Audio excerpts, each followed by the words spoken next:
Welcome to American Intelligence Media.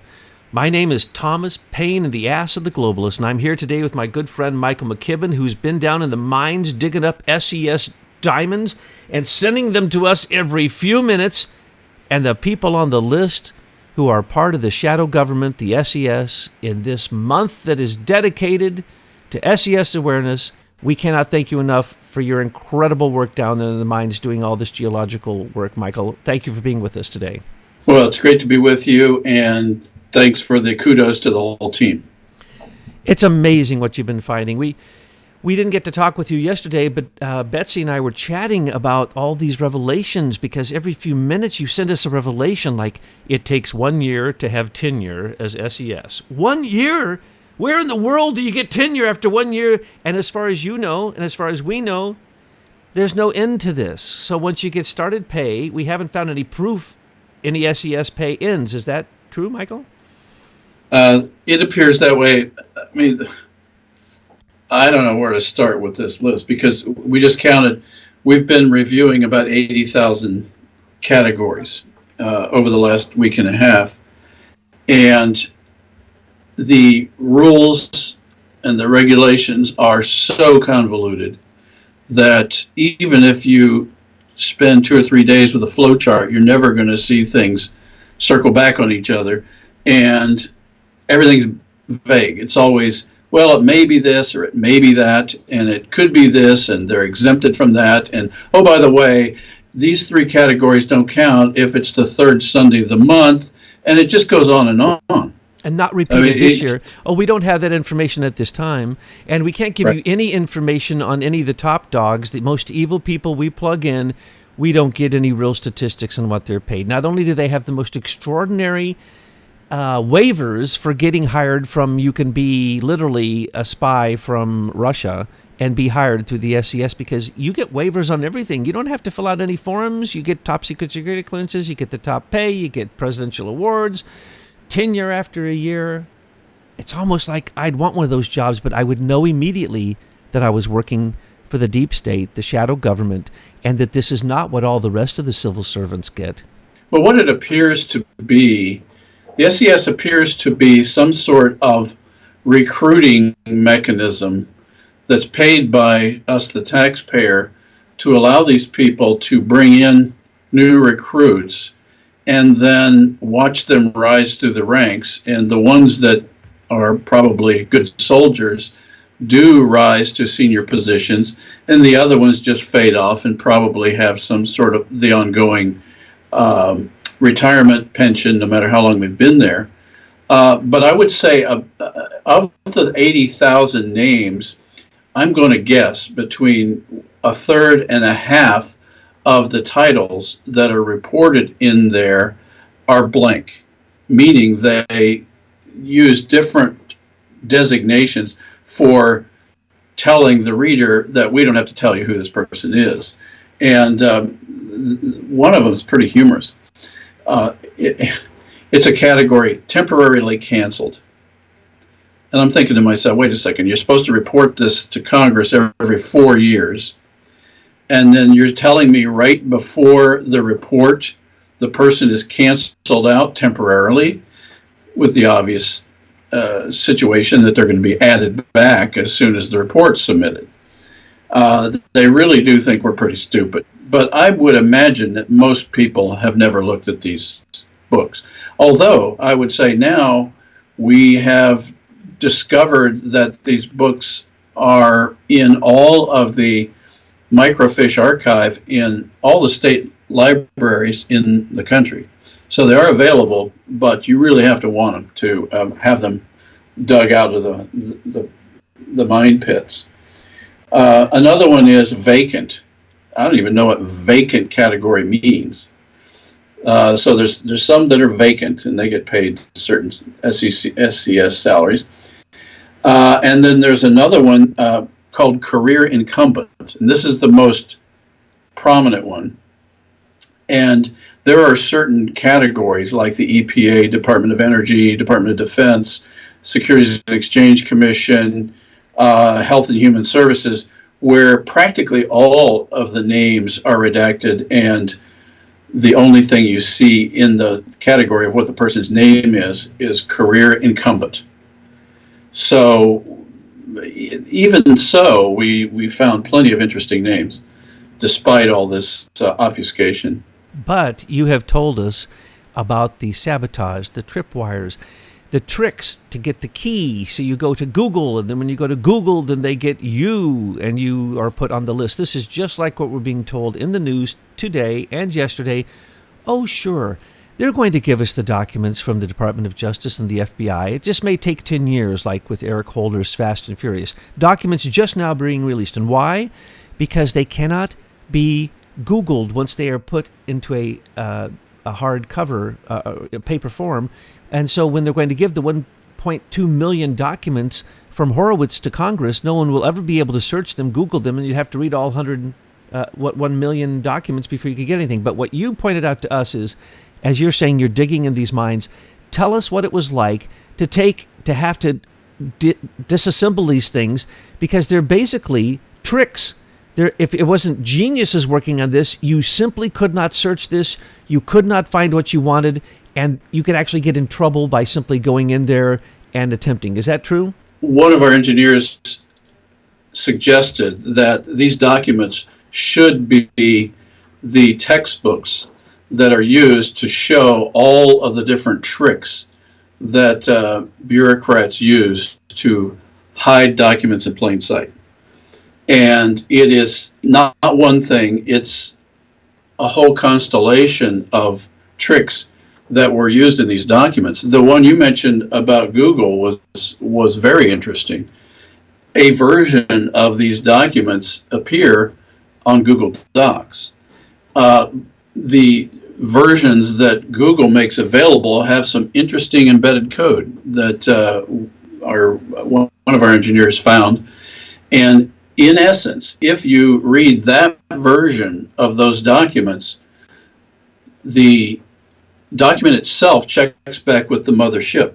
And there's enough information in this particular watermark inside the document to basically allow the system to record the person who's viewing the document, what their internet service provider is, and the actual address code of their machine. So it's very sneaky. It's a trap. And it's obvious trap. And then there are codes embedded in the system that even when a name will display, if you go to page 249 and you persevere that long, so that name might display on page 249. If you try to cut and paste it or move it to a Word doc, or just even move it and show it to somebody else, the document locks up and you can't view it. So that's tricky. And then we're pretty certain there are some of these more recent documents have special trick fonts. And most people would know that a font is just a bunch of bits that's in a little library that are displayed on a screen. But there's a whole type of intelligence called steganography, which essentially means you can embed secret code in images so that the person viewing the image will not be able to see this embedded code. It's used a lot in intelligence to convey messages between spies. So you're just sending images to each other, and if you know it's a steganographic image, then you can unpack it and get the message. So it appears that all of these tricks are in these documents. And I agree. I think that these should be textbook studies that occur in the future to show how bureaucrats can take our tax money, spend all their time hiding the information they don't want to reveal to the public, and protect all of their friends. That's totally apparent from analyzing these documents. So though you can get the Plum Books, you can even get them off of Amazon. You can't search the information, and even if you did search the information, you wouldn't find it. It's incomplete, and it's most incomplete with some of the most evil people. So I think you were saying that the guy I say is responsible for the weaponization of and warfare that's been going on for decades and decades, Andrew Marshall. You said the page that he was on was grayscaled or something?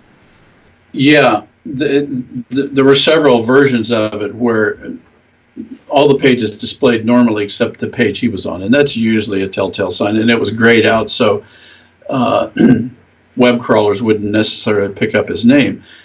Since you bring that name up, we've had Plum Books issued in 78, 80, or no, 1980, 84, 88, 92, 96, 2000, 2004, 2008, 2012, and 2016. And as best we can tell, there's only one name that's been consistent on all those Plum Books since Jimmy Carter's era. And guess who that would be? That would be Yoda Marshall. It is. He's the only name, the director of net assessment. He's SES, has been from the beginning. And guess who joined him? Guess who joined him in 92? I can't imagine. John Roberts Jr., our future Chief Justice of the Supreme Court. Well, Michael, I hear a rumor that you are digging up the names, and well, you're sending them to us, and they're just like jewels in the crown. But we're going to make a deck of the 52 nastiest SES members, I think, so that we can get this out to people to say, hey, look, look at these people. Why is it every time there's something nasty happening in D.C., it's one of the people who's in this deck of 52 people? And we'll have their nice, I think there's discussion, I don't know if this will ever happen.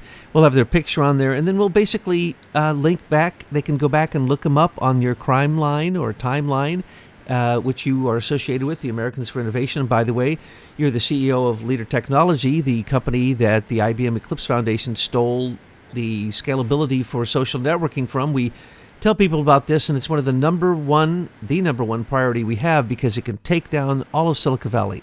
Now, what we're doing here is we're showing you the people who are empowered, as they were during the entire Obama administration, to bring Silicon Valley into the White House. And many of these people were paid by the government while they were on leave from these jobs, and they came and they worked for the U.S. Digital Service inside the White House. And it was Michael whose research has brought to light so many things like the QRS-11, like the patent theft and the incredible craziness going on there, like the Internet of Things with that was created by Vigilant and Richard C. Walker, and then the SES revelations and the Serco revelations. They just keep pouring out of you and your researchers, Michael. We cannot thank you enough for the work you're doing. Well, you're welcome. It is definitely a team effort, and I will point out that the QRS-11, the first time I ever heard about it was from Field McConnell, who I think actually discovered it. But the issue of the graphics is an idea from somebody in California to let people know what's going on, because when I talk to people in groups, church, wherever, I ask them, you ever heard of the SES? Nobody, not one, has ever heard of the SES. And to me, that is indicative of how skilled these people are at hiding in plain sight. And what the reason we got involved, and for those who may be new to our story, is because we invented social networking, and we discovered that a group associated with IBM and the Eclipse Foundation took our code from our patent attorney and distributed it to the entire tech world, and that became social media. And what we started doing was first trying to figure out how did we lose when we won our case, how we, after we proved that Facebook had infringed our patent on 11 of 11 claims, how we ended up losing. By the way, we just discovered today that one of the federal circuit judges is SES. That's in one of the more recent disclosures. And the Federal Circuit was the appeals court that we went to say this protection of Facebook was unconstitutional. And of course, they ignored us, as did John Roberts, and now we know why. He's in on it with them. This is amazing. You know, you've been tracking this for 17 years, and your timeline is a timeline of evidence in relationship to your case, and then it became basically a timeline of the corruption of the same people who went after you. And so, my question, I always say there's like 36 of these people, and they're pretty much, most of them have been doing this for a long time. Out of the people who went after you, how many of them are you finding out? What kind of percentage are you finding out are actually SES members? 100%. I didn't want to exaggerate, but I know you do not exaggerate. I'm probably exaggerating, but only slightly. Yes. Well, Just there's one about name that we know has to be in there, but we can't find because he's the most hidden person in Washington, D.C. Dare we even say his name out loud? I don't know who you're thinking of, but I'm going to say James P. Chandler III. Thank you very much. We won't find Okay. him in there because he made sure that his name never got put on any list. And that's the reason Right. that he is still in charge now. And he was, Hillary's keeper as at Rose law firm. And basically, it was through that law firm, as you have now demonstrated, and us with your help and the research we all did, that basically that was where patent theft was invented, was through Hillary Clinton and Rose law firm. And it just spread from there. And what we're able to trace back to there is shocking, folks. It leads to one single patent that absorbs all other patents that create what we would call Big Brother. And so, again, people say, can't happen, can't happen, can't happen. Wrong. The SES is the mechanism by which it happens. They're the bureaucracy, they're the status quo, they're the buffer, they're running interference. 9,000 about out of 10,000 were appointed by Obama. They're his cadre still left in the government, and they're not happy because Trump got elected. And so they're able to do all kinds of things, not only mess around with the patent office, but mess around with Highlands Forum so that they can take anything, any cyber invention, and if it can be weaponized, it will be stolen as a patent legally, and they will turn it into a weapon, and then they will make sure that both sides of the war get it. And that is the terrible, horrible thing that people don't understand, that your invention, the scalability of social networking, has been weaponized, and it's one of the most powerful weapons on the earth now, and everybody thinks it's for entertainment or for their own personal gratification. Right. Well, when you look at these books, and we've got 80,000 names we know of, and as you've reported from some of your feedback, that's only the tip of the iceberg in total number of SES. And I can believe that from the way these disclosures are made vague, and there's probably other people involved.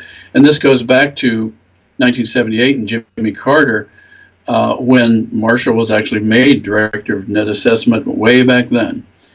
And we're talking about involving so many people in this collusion. It really is a miracle that Donald Trump got elected, in my view.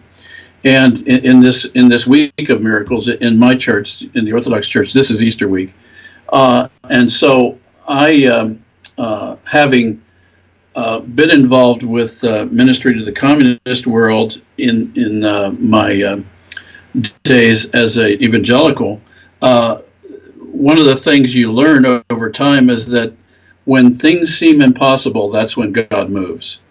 And it is very apparent to me that God gave us a reprieve so that we could discover this SES. And even though Field has been talking about it for 10 years, I guess it took a while for the rest of us to wake up to it. But I would say that anyone who wants justice, wants truth, has got to stop this SES group from continuing to sabotage the government, our government agencies. And that's really clear what this is about. I mean, just imagine you go to work tomorrow and there's this whole group of people there that you don't even know. You don't even know whether they're qualified to do your job. And yet you're told as the executive, you've got to work with them. And then they get to stay around, hang around at night, sabotaging everything you did in the day. That's what's been going on in our country at least since 1978.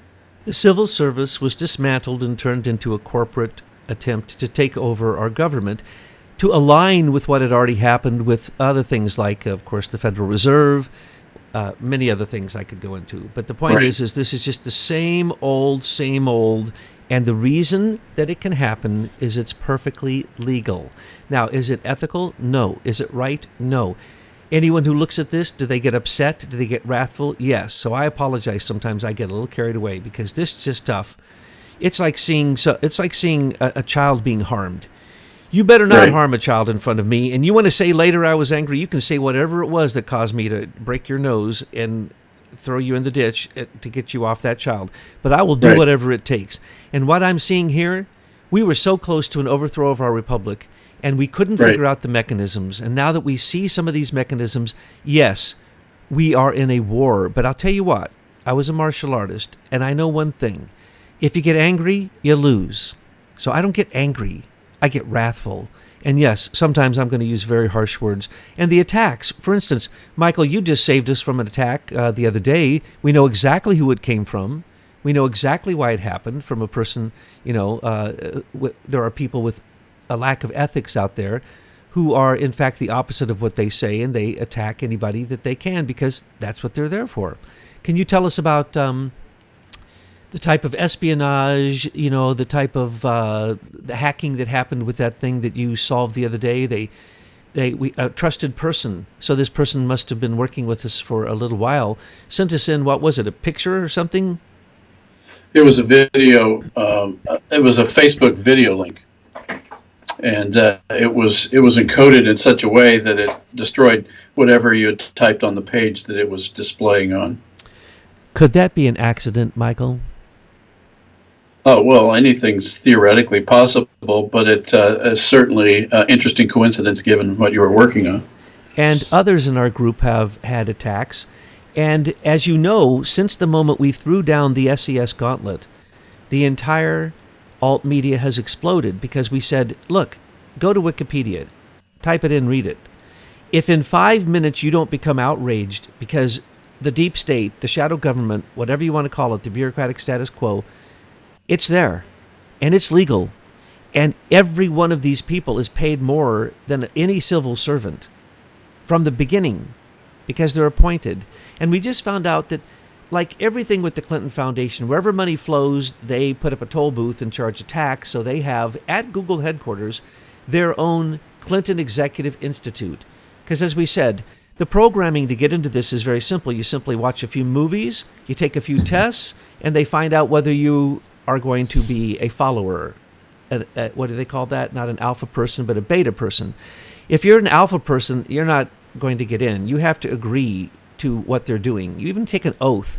And you're joining what would look like a paramilitary organization. And people don't understand. You can be a state senator for one term in certain states and receive that much money for the rest of your life as your retirement and full medical benefits. Then you can go over. Well, let's say that you went up through the ranks. Let's say you were a county officer, and then you became a councilman, and then you became a representative, and then you became a senator. In this state where I live, you get a retirement from each one of those. If you were in one of them for 2 terms, the other one for 1 term, and the others for 1 term. I know people who have 4 retirements from the government. Okay. Well, there's an interesting category in those documents. It's the chief counsel for re-employment. So it appears that it has created its own government union within the SES, and that probably with that many people, they have situations where people are let go within the SES, and then these people can appeal back to get their job back, and they've got people to handle that. Well, yes. So even within a corrupt system, they have to have systems in order to fix things that go wrong within the system, and that's what they've got, a whole parallel structure.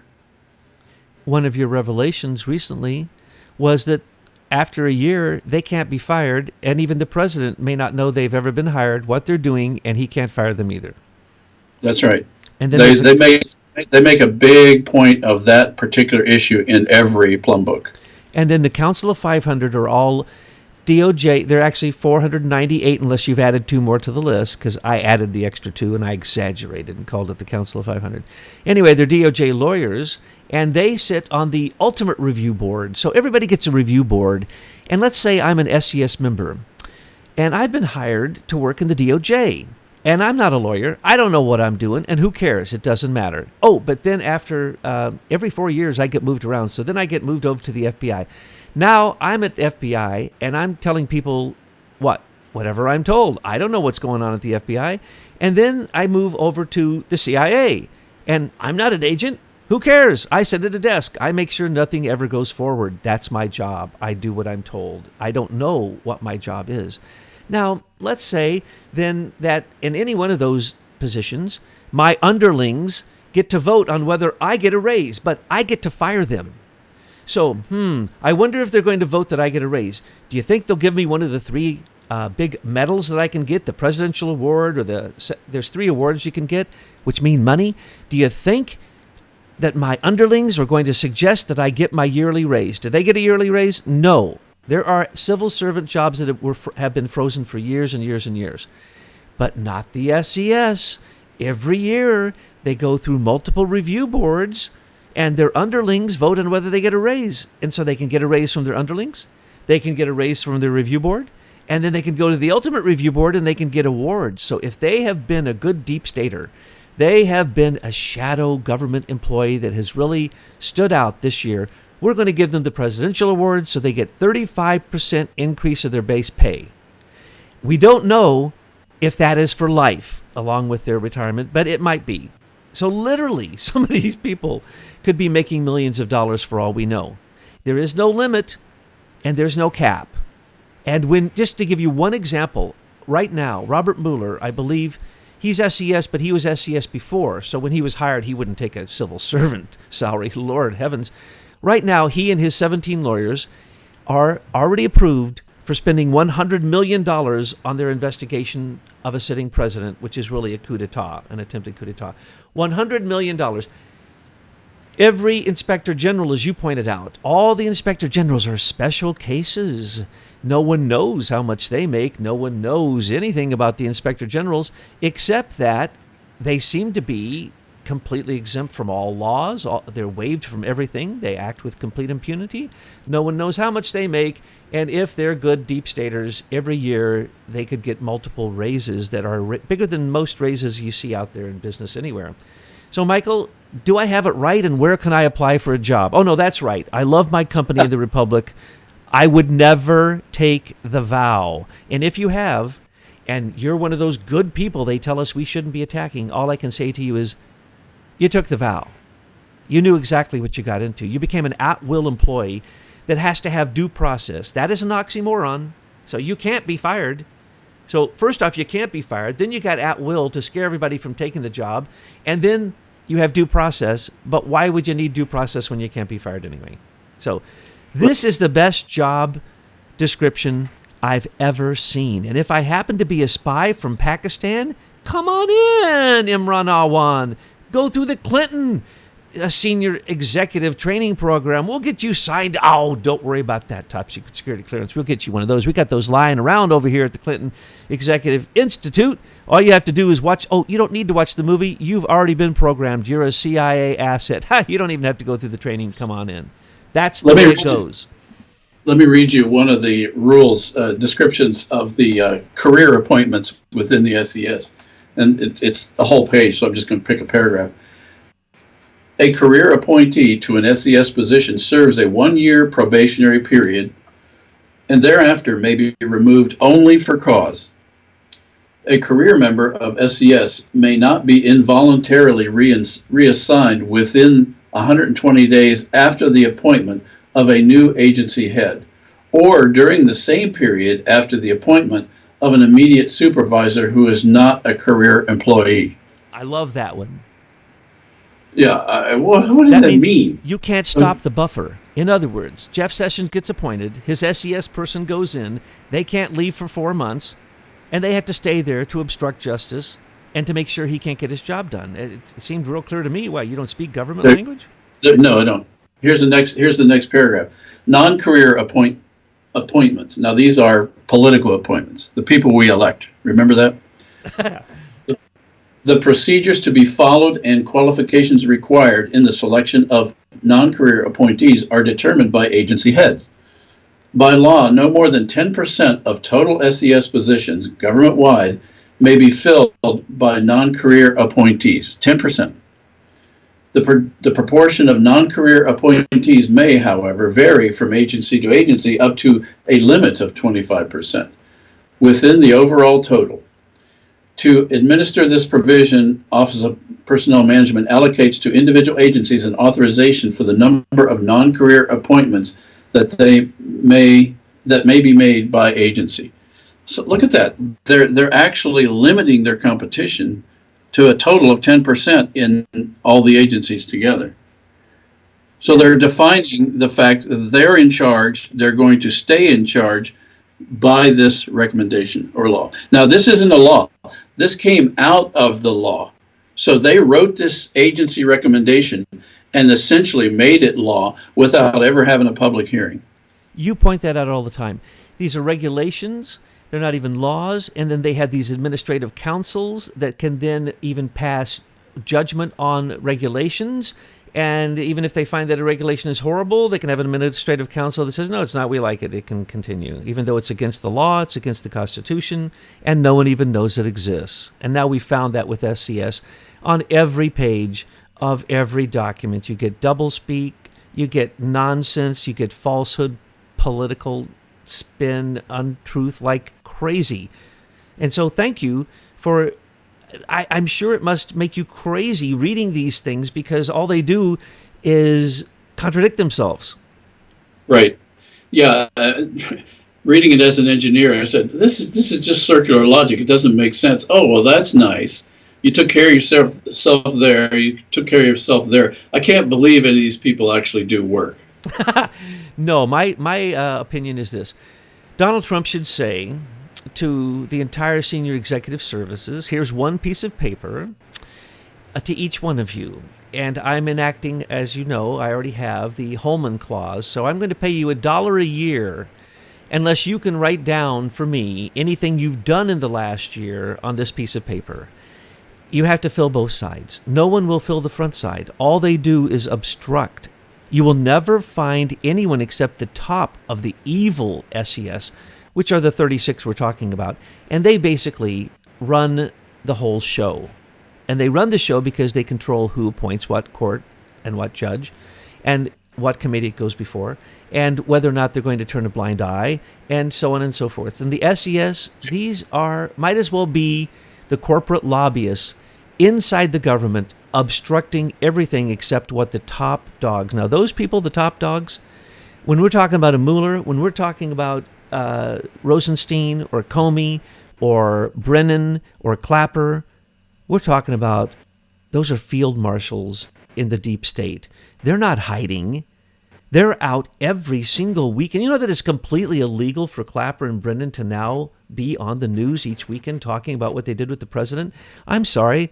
That's a federal crime. They both need to go to jail, but they have to because they're trying to defend the bureaucratic status quo. We could literally say SES because he's after the corporate intelligence. Those guys are all corporate intelligence. They go right out and they get a job working against the United States government for a company that works in America but is transnational, international, and is directed by the Highlands Forum's weaponization of new technology. So this is just shocking that people won't pick up the gauntlet and they won't say, oh my gosh, we have people who never heard of this before until recently who now make perfectly good sense, but we have people writing books about how to destroy the deep state. We have people who are screaming day in, day out about destroying the deep state, and they won't even address this. Well, I think that when you finally get the full list together, it's going to have a shocking amount of people on the list that will be in the media and will also be the very people that we see committing the biggest crimes.